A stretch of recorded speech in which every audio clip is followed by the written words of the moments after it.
Тампонский район без прикрас – уникальный район Якутии. Здесь дружно трудятся шахтеры и дорожники, авиаторы и геологи, учителя и медики. Больше половины населения Улуса проживает в административном центре – поселке Хандага. Здесь же находится единственная гимназия Тампонского Улуса. Ее история началась в 1998 году. Больше 20 лет учреждение размещалось в 2 ветхих корпусах. При этом у гимназии не было ни столовой, ни спортивного зала. Необходимость в новом здании была очевидна. Строительство нового здания гимназии площадью более 3000 метров началось в 2018 году. Первую сваю заливал уроженец Тампонского Улуса и второй президент Якутии Вячеслав Анатольевич Штыров. Именно его имя носит гимназия. Теперь гимназисты обладают всеми условиями для комфортного обучения. Кабинеты оборудованы современными интерактивными досками, а коридоры украшены настенной росписью. Для всестороннего развития детей при гимназии работают секции. Например, танцевальный ансамбль «Нежность» и кружок робототехники. Также мы тут занимаемся дронами FPV, то есть детишки у нас летают на дрончике маленьком, который лежит. Также собирают роботов, участвуют в выставках и так далее. В кружке у нас 12 человек получается с 8 по 9 класс. Кружок работает 3-й год, но на дроны вышли только в этом году. И в районе недавно участвовали и заняли 3-е место. Не забывают здесь и о спорте. Спортивный зал очень оснащенный вообще всем. Постоянно у нас даже проводятся секции различные по баскетболу, волейболу. Занимаемся там, принимаем участие в соревнованиях, выигрываем, занимаем места. После модернизации гимназия стала одним из центров образования технологической и естественно-научной направленности «Точка роста». Для меня является большой гордостью то, что каждый ребенок способен сейчас работать с микроскопом индивидуально. В том числе у нас есть и цифровой микроскоп, и видеообъектив, который позволяет демонстрировать увиденные микропрепараты сразу на всю аудиторию. Но самое большое достижение гимназии – это успехи ее учеников. Я работаю в профильных классах, это экзаменационные классы, у меня очень высокие показатели по ОГЭ и ЕГЭ. Также я участвую в олимпиадах. Дети мои поступают не только за рубежом учатся, но и по центральной России, в центральные вузы поступают, и также в Якутск. А освоить современные технологии жители Хандаги могут в местном IT-парке. Для развития творческих способностей при парке действует кружок «Цифровая кисть», где любой желающий может попробовать свои силы в диджитал-иллюстрации. Старшему поколению покажут, как работают госуслуги, и научат обращаться со смартфоном. А молодые хандагчане могут испытать себя в киберспортивных дисциплинах. У нас есть 3D-принтер, сканер. Мы можем распечатывать, сканировать что-то, делать. Госуслуги к нам часто обращаются. В данный момент у нас частые запросы – это разрешение на хранение оружия и на заготовку древесины, поскольку начинает все таять, надо отапливать. У нас есть человек, который занимается оцифровкой фонд книг. У нас есть электронные сайты, 2 сайта. Это наш главный сайт, где выкладываются новости, электронная библиотека, еще сайт детской библиотеки. Вообще же Тампонский Улус известен как угледобывающий район. Потому и Хандага отапливается только каменным углем. При этом котельные располагаются вблизи домов, школ и поликлиник. И такое соседство хандагчан не радует. Зашлаковано страшное в поселке, да? Некоторые котельные убрали, но все равно здесь в поселке пыль страшная. Например, шлак собирает здесь прямо до дороги, потом убирает, слой шлака бывает там. Дома заходят, аллергия у людей начинается. Котельные старые же, все время ломаются, меняют там И крайние дома, как они у них там, как живут, точно не знаю, но у них там точно холодно. Сейчас в Хандаге работают 8 объектов теплоснабжения. Котельный квартал Б, РИК и ПМК эксплуатируются еще с советских времен. Они-то и вызывают особенное беспокойство. Когда за полтинник выходит, получается, на максималках приходится работать. Самая плохая у нас квартал Б котельная, она в очень плачевном состоянии у нас. Все сваи прогнили, разваливается.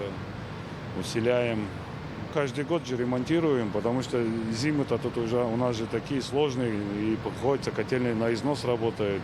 И потом весной, летом опять так же готовимся, ремонтируемся. У нас другого варианта-то нету. И все же Хандага не стоит на месте. Только за последние 5 лет в поселке появились новые здания Тампонской гимназии и библиотеки. Строятся и жилые дома. Ведется масштабное строительство нового жилья в рамках программы переселения граждан из аварийного жилья. И увеличить мощность надо, чтобы новые дома многоквартирные обеспечить достаточным количеством тепла и водоснабжения. Должны были по первоначальному плану начать еще в 2025 году в этом, но в связи с трудностями с финансированием все отодвигается дело. Построить новую котельную в Хандаге обещают к 2029 году. Ее производительность будет настолько большая, что она позволит заменить 3 старых изношенных котельных. А располагаться она будет вот здесь, за пределами Хандаги, что положительно скажется на экологической ситуации в поселке. В 73 километрах от Хандаги располагается село Теплый Ключ.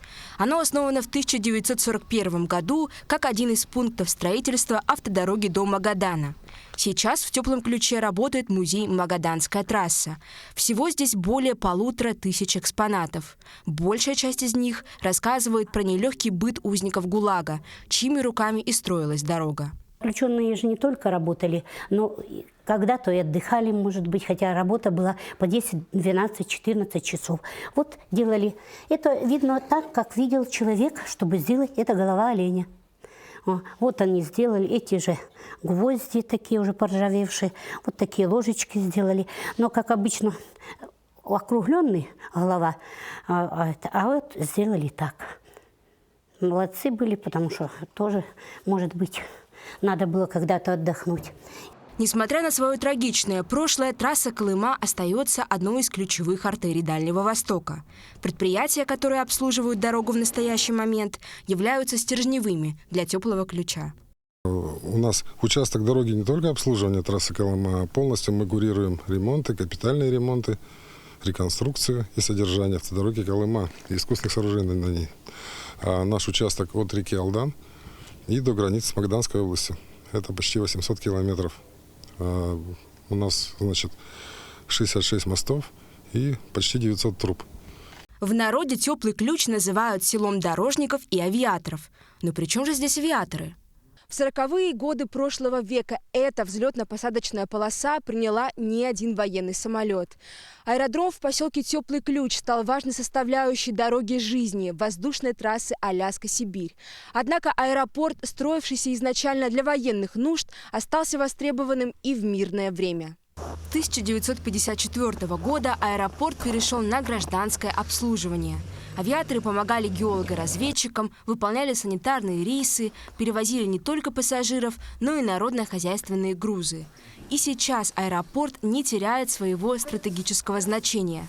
Только за прошлый год аэродром принял 308 рейсов и более 7 тысяч человек.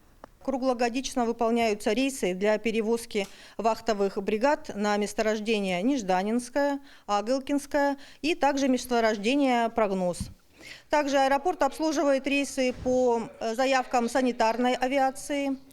В период весенне-осенней распутицы выполняются регулярные рейсы на воздушном судне Ан-3 для перевозки пассажиров в город Якутск. Также в летний период в аэропорту Хандага базируются воздушные суда лесавиаохраны, которые выполняют ежедневный мониторинг по выявлению пожаров в Тампонском районе.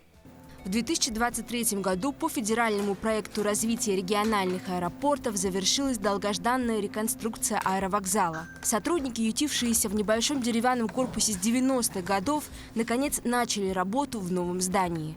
Здесь есть все условия и для пассажиров. Просторные залы ожидания, комната матери и ребенка, медпункт. Руководство аэропорта намерено продолжать модернизацию. У нас планируется, значит, ремонт взлетно-посадочной полосы. Это тоже очень примечательно для обеспечения безопасности полетов. И также планируется в перспективе развития нашего предприятия это замена светосигнального оборудования. То есть светосигнальное оборудование позволяет нам принимать самолеты не только в дневное время, но также и в ночное время. То есть мы можем принимать воздушные суда круглосуточно. И вот в перспективах развития планируется также реконструкция данных объектов. Хорошеет не только аэродром, но и теплый ключ в целом. По программе поддержки местных инициатив в селе благоустроена территория у местного клуба, построена новая детская площадка. Данная программа, она самая доступная для сел. 2019 года наш Наслег активно ежегодно участвует в программе поддержки местных инициатив, так как эта программа направлена прежде всего на благоустройство. Благодаря инициативам жителей мы создаем новые места, новые локации. Одна из таких локаций – сквер имени Эриха Герлингера, основателя села. В 2024 году по программе поддержки местных инициатив здесь установили беседки, провели работы по монтажу освещения. В этом году мы выиграли второй этап обустройства данного сквера. У нас будет по проекту здесь арт-объект.